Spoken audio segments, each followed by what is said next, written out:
Ya, assalamualaikum warahmatullahi wabarakatuh. Kembali lagi bersama saya Kholisin Zaki dari Teknik Mesin Untirta 2017.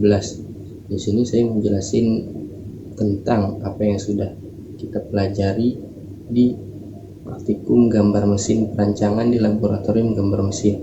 Nah, pada praktikum perancangan ini kita menggunakan sebuah software ya yang bernama SolidWorks. SolidWorks sendiri merupakan sebuah software CAD atau Computer Aided Design yang digunakan untuk pemodelan desain 3D. Nah, untuk penjelasan materinya kita langsung aja ke SolidWorks. Nah, di sini udah kita buka SolidWorks-nya. Bisa kita lihat ada berbagai macam toolbar. Tapi yang di sini kita pelajarin cuma feature, sketch, sheet metal, development, dan satu lagi ada simulation.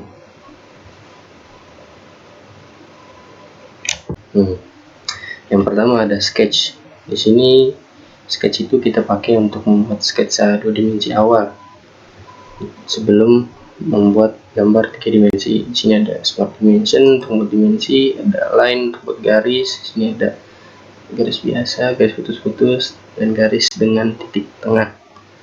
Kemudian ada circle untuk berlingkaran, spline untuk membuat garis melengkung, ada ellipse untuk buat bentuk ellipse atau oval. Kemudian ada poligon untuk membuat bentuk poligon, bisa 3 sisi, 4 sisi, 5 sisi, dan selebihnya. Kemudian di sini ada sketch fillet. Fillet ini untuk membuat potongan pada sebuah sudut. Kemudian ada strike slot. Strike slot ini seperti bentuk lingkaran dengan lingkaran yang memanjang. Nah,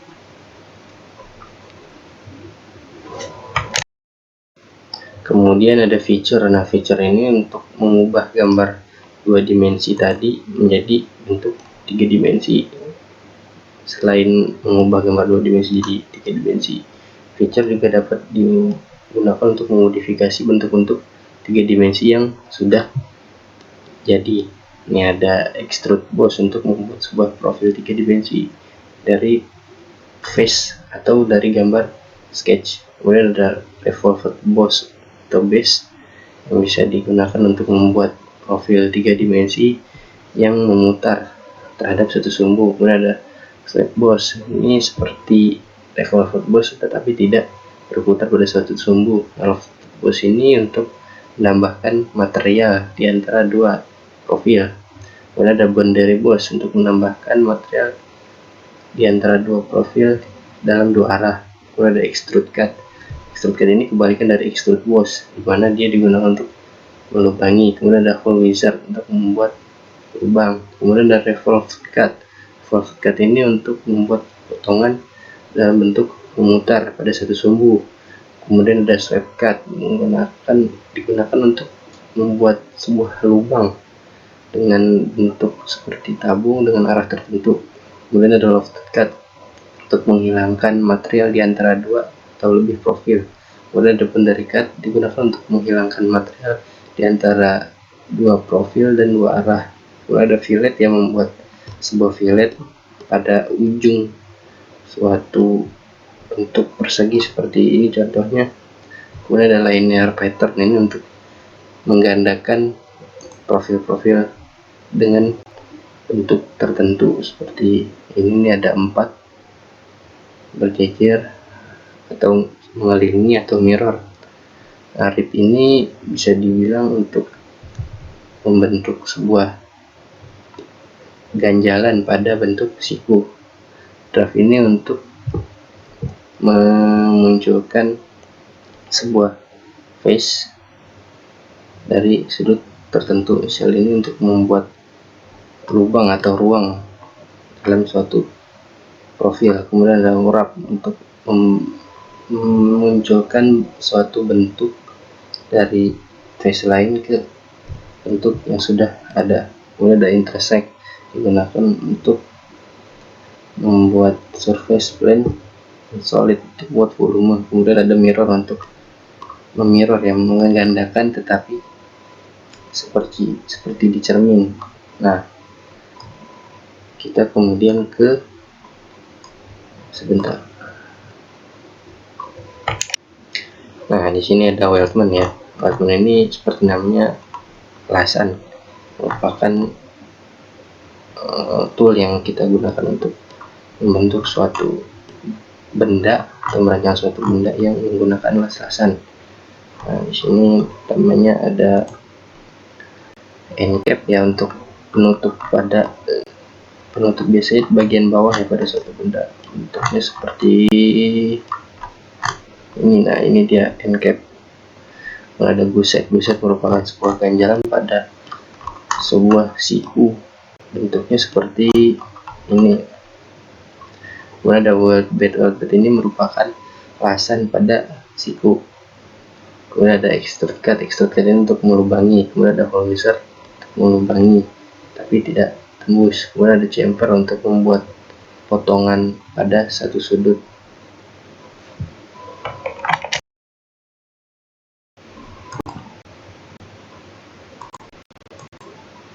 Nah, kemudian di sini ada sheet metal. Sheet metal ini digunakan untuk membentuk benda yang berasal dari lembaran logam. Contohnya kayak gini ya bentuknya.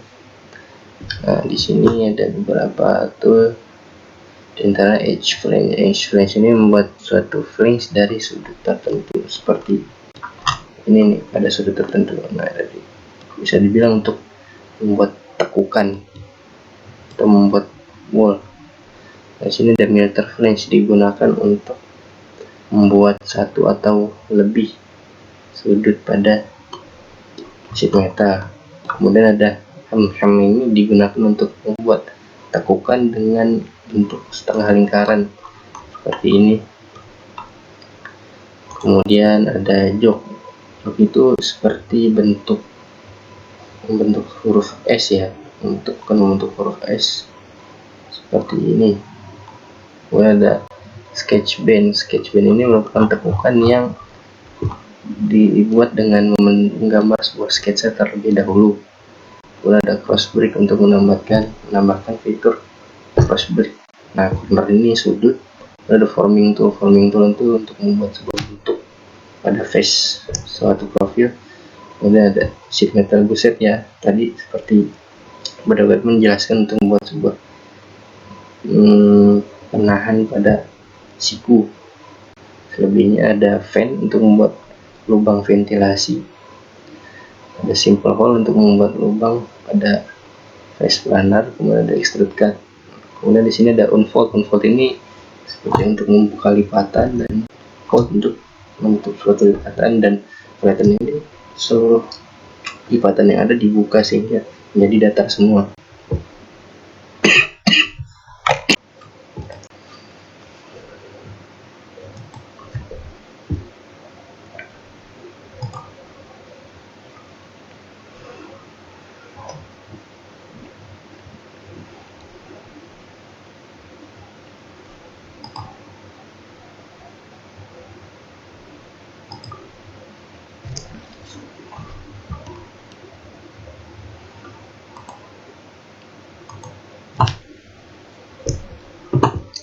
Nah, kemudian ada simulation ini merupakan alat untuk mensimulasikan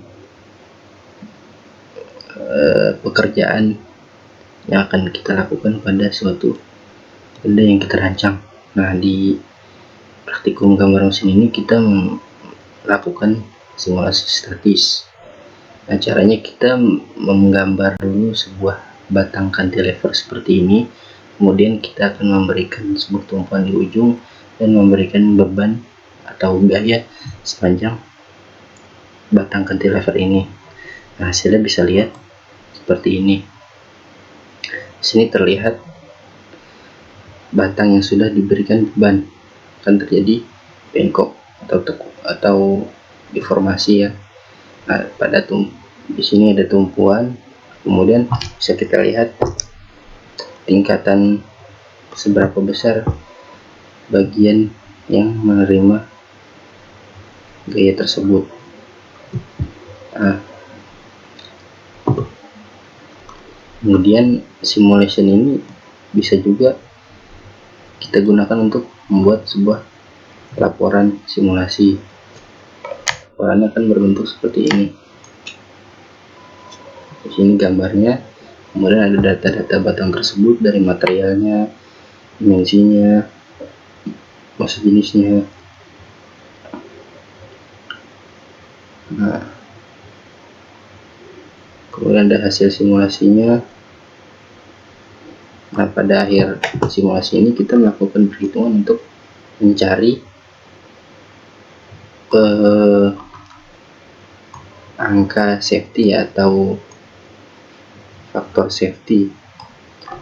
Kalau faktor safety ini lebih dari 1, berarti aman.